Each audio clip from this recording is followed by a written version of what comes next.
Hola amado, Dios te bendiga, buen día, qué bueno saludarte en este momento. Deseo grandes bendiciones para tu vida. Hoy quiero invitarte a estudiar la palabra del Señor.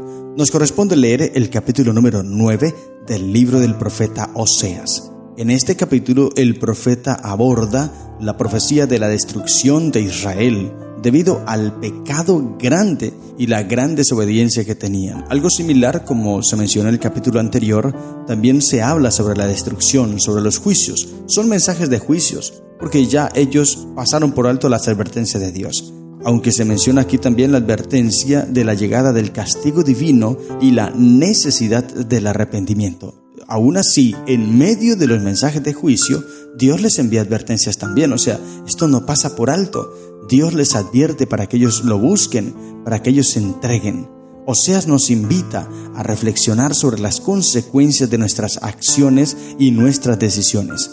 Nos desafía a examinar si realmente estamos viviendo en obediencia a Dios o si estamos siguiendo nuestros propios caminos, nuestros propios senderos.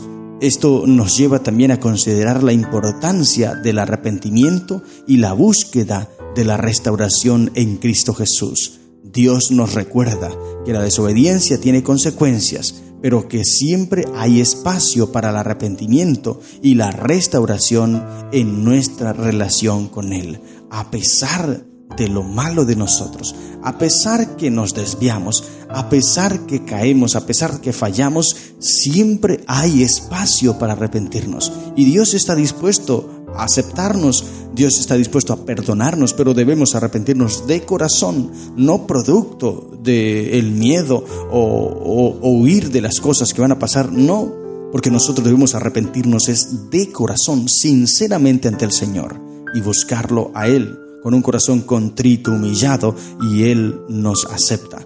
La Biblia dice en 1 Juan 1:9, si confesamos nuestros pecados, Dios es fiel y justo para perdonarnos y limpiarnos de toda iniquidad. Óigase bien, de toda iniquidad. Así que en este capítulo son mensajes de juicio, como te dije, pero también hay mensajes de amonestación, de advertencia, para que el pueblo se arrepienta. Lamentablemente, como veremos al final del capítulo, el pueblo de Israel no se arrepintió, no buscó a Jehová. Por eso fueron destruidos. Ahora, la primera mitad de este capítulo 9, es decir, hasta el versículo 9, del versículo 1 al 9, se presenta una amonestación contra cualquier sentimiento de falsa seguridad que venga producto de un periodo de prosperidad pasajera. El pueblo estaba pasando por una prosperidad. A pesar de todo lo malo, mira cómo Dios los bendecía. Y esto hizo que el pueblo confiara en esto y no le dieron la gloria a Dios. Nótese bien lo terrible. En vez de ellos glorificar a Dios, en vez de ellos honrar a Dios, lo que hicieron fue atribuirle todo eso a los ídolos. Y ya vamos a leer. Así que los primeros 9 versículos, el profeta se encarga de amonestarlos, decirles, no se confíen de que hay prosperidad. Porque el hecho que haya prosperidad no indica que Dios los vaya a proteger siempre o que no vaya a venir el enemigo a destruirlos. Ya en el capítulo anterior, en el capítulo 8, vimos cómo Salmanasar es presentado como un águila que vendría a destruirlos y finalmente llegó. Ahora el pueblo, cuando escucha todos esos mensajes y ve que están en prosperidad, ve que sus graneros producen, ve que sus trigos son abundantes, ellos dicen, no, eso no va a pasar. Es más, los profetas, y aquí dice también el capítulo 9, los profetas, falsos profetas, trataban de desmentir los mensajes de Oseas y los demás profetas de Dios, diciendo, tranquilos, no les presten atención. Ellos son amargados, simplemente no quieren que disfrutemos. También decían, nosotros estamos bien, Dios está con nosotros, mira, estamos prosperando, el enemigo no nos va a destruir. Por eso el profeta les amonesta para que no se confíen de esa prosperidad pasajera. Y es lo que el Señor también nos quiere advertir hoy, querido hermano. No te confíes de que ahora tal vez tengas salud. No te confíes de que ahora tal vez estés bien. Entonces no sientas la necesidad de buscar a Dios. Y hay personas así. Tienen dinero, tienen salud, tienen trabajo, lo tienen todo. No necesitan de Dios. No necesitan buscar al Señor. A la iglesia vamos o a Dios lo buscamos cuando estamos en problemas, cuando nuestro hogar está a punto de destruirse, cuando nuestra salud se quebranta. Allí sí buscamos a Dios, pero mientras hay salud y hay todo, no necesitamos de Dios. Eso pasa con muchas personas hoy, al igual que el pueblo de Israel. Se confían por una aparente prosperidad. pero es allí, querido hermano, cuando más deberíamos buscar a Cristo Jesús. Leamos entonces el capítulo. Oseas 9, dice la Biblia: no te alegres, oh Israel, hasta saltar de gozo como los pueblos, pues has fornicado apartándote de tu Dios, amaste salario de ramera en todas las eras de trigo. La razón del gozo, de la alegría, de la felicidad del pueblo eran el fruto de sus cosechas, y las bendiciones que Dios les daba a través de esas cosechas, ellos las consideraban como la recompensa de su culto a los ídolos. O sea, ellos decían que no era Dios realmente quien les daba eso, sino que eran los ídolos. Ya leímos en Jeremías 44, y en estos días te mencioné también, Jeremías 44, el pueblo, aunque allí especialmente es el pueblo de Judá, pero los israelitas allí en Samaria también decían lo mismo. Allí cuando Jeremías les dijo, apártense de sus ídolos, apártense de sus dioses, ellos dijeron, no lo haremos, porque nosotros cuando adoramos a nuestros ídolos, es decir, a la reina del cielo, que era la diosa más predominante que había en ese entonces, la reina del cielo, ellos decían, cuando nosotros la adoramos a ella, nos va bien, prosperamos, nuestros graneros dan sus frutos, pero cuando dejamos de adorarla y adoramos a Dios, nos va mal. O sea, le aplicaban todas las bendiciones de las cosechas a los ídolos, al culto a los ídolos. Por eso es que Oseas se refiere a esas bendiciones como el salario de una ramera y no como una prueba del amor de Dios, por el concepto que había en la nación. Y ahora el versículo 2 dice, la era y el lagar no los mantendrán y les faltará el mosto. Tremendo esto. A pesar que había abundancia, a pesar que el trigo y todos los cultivos que ellos tenían eran abundantes en cosecha, la profecía llegaba diciendo que no lo iban a disfrutar, porque el enemigo vendría y los tomaría y se los llevaría cautivos y finalmente no disfrutarían de la cosecha.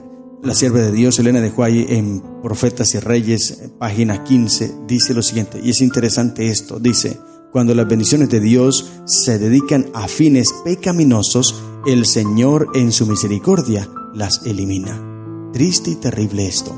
Cuando Dios te bendice por algo, pero esa bendición, en vez de ayudarte, en vez de fortalecerte, en vez de acercarte a Dios, lo que te hace es apartar, y entonces tú conviertes esa bendición en fines pecaminosos, el Señor en su gran misericordia, en su gran amor, en su gran bondad hacia ti, elimina esa bendición, porque te está desviando, porque te está apartando. Y es lo que pasó con la nación, con el pueblo. Sigue diciendo, no quedarán en la tierra de Jehová, sino que volverán a Efraín, a Egipto y a Siria, donde comerán vianda inmunda.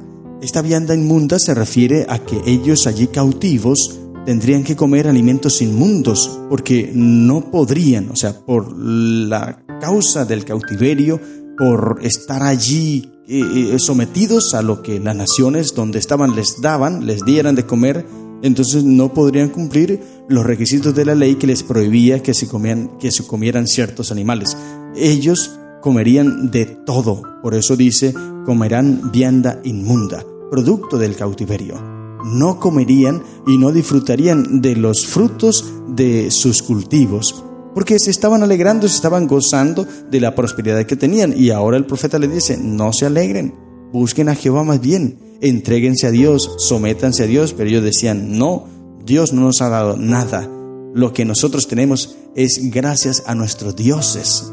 Qué terrible es esto, pero es más terrible pensar que eso está pasando hoy día también. Es similar. Muchas personas hoy le aplican sus bendiciones producto de sus esfuerzos, de sus propios méritos, no le dan la gloria a Dios. Por eso es que Dios nos aconseja allí en el Salmo 103, nos dice, bendice alma mía Jehová y no olvide ninguno de sus beneficios. Bendecir a Jehová significa reconocerlo a Él como el dador de todas las cosas. Y debemos nosotros hacerlo todos los días, reconocer que es Dios quien nos da, reconocer que es Dios quien nos bendice, reconocer que es Dios quien nos provee todas las cosas. Le faltó al pueblo de Israel, pero el mensaje sigue diciendo, no harán libaciones a Jehová, ni sus sacrificios les serán gratos, como pan de enlutados les serán a ellos, todos los que coman de él serán inmundos, será pues el pan de ellos para sí mismos, ese pan no entrará en la casa de Jehová. Este pan era un pan que se daba en los funerales. Cualquier alimento de esa clase era legalmente inmundo, porque un cadáver en la ceremonialmente, un cadáver contaminaba durante 7 días la morada donde estaba y todos los que entraban en ese lugar. Por eso es que los sacerdotes, se les decía, no podían entrar a ver a un cuerpo o entrar a un funeral porque se contaminarían y después no podrían participar de los servicios del templo. Por lo tanto, los que comían el alimento de un funeral quedaban ceremonialmente inmundos también. Así sucedería con los cautivos en la tierra contaminada de su exilio, estarían inmundos, y como leímos en el versículo anterior, comerían vianda inmunda, porque comerían de todo lo que se les ofreciese, y en aquellas naciones paganas, pues no tenían la ley de los alimentos que Dios les dio al pueblo de Israel, así que ellos comían de todo, y esto era obligado el pueblo de Israel a comer, porque estaban allí cautivos. Qué terrible todo esto, querido hermano, por no obedecer la palabra de Jehová. Y el texto sigue diciendo muchas cosas más, y tú puedes leer allí, no me voy a extender más, pero lee por favor todo lo que el Señor tenía para la nación. Mira, por ejemplo, el versículo 6 dice, porque aquí se fueron ellos a causa de la destrucción, Egipto los recogerá, Memphis los enterrará, la ortiga conquistará lo deseable de su plata, y espino crecerá en sus moradas. Se refiere aquí a Egipto y a Memphis para dar a entenderse el cautiverio que ellos iban a tener, similar a como cuando estaban en Egipto, cautivos, esclavos, así les tocaría a ellos. Sería una situación dura, crítica. El reino de Asiria vino y los conquistó y los dominó y se llevó muchos cautivos, prisioneros. Terrible todo por causa de la depravación, el pecado, la contaminación que había en la nación. Pero quiero cerrar esta reflexión en el versículo 17. Porque como te dije, tú puedes seguir leyendo todo el capítulo y te darás cuenta todo lo que Dios tiene para la nación. Y son lecciones que tú y yo debemos tomar hoy para que podamos vivir bien. Versículo 17 dice, mi Dios los desechará porque ellos no le oyeron y andarán errantes entre las naciones. Este es el motivo por el cual fueron desechados. Ese es el motivo por el cual llegaron los juicios sobre ellos, porque no escucharon a Jehová. Pero esto que no escucharon a Jehová significa de que Dios les había advertido muchas veces. Dios les había enviado amonestaciones muchas veces. Dios los había llamado muchas veces. Les había enviado mensajes muchas veces. Quiere decir entonces que el juicio no llegó así desprevenido. No, el juicio llegó, pero antes de ese juicio llegaron muchas advertencias, muchas amonestaciones y muchos mensajes. Y ellos, como no escucharon, entonces llegaron los juicios del Señor. Las 10 tribus no regresarían juntas, sino que andarían errantes entre las naciones hasta el fin del tiempo, dice Profetas y Reyes, página 222. ¿Cuán notablemente se ha cumplido esta predicción divina en la historia de los judíos desde los días de Oseas hasta hoy? Han viajado y han huido de una nación a otra durante siglos. La profecía fue firme y determinante.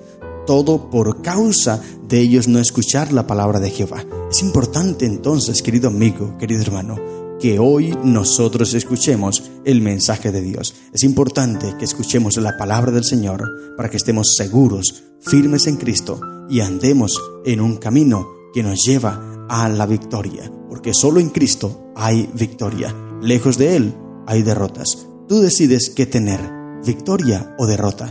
Pero hoy el Señor te invita para que te aferres, te acerques a Él, le entregues tu vida y dejes que Él te controle, te guíe y te conduzca por el camino de la victoria. Estas son las lecciones que encontramos en el capítulo 9 del libro de Oseas. Que el Señor te bendiga. ¡Feliz día!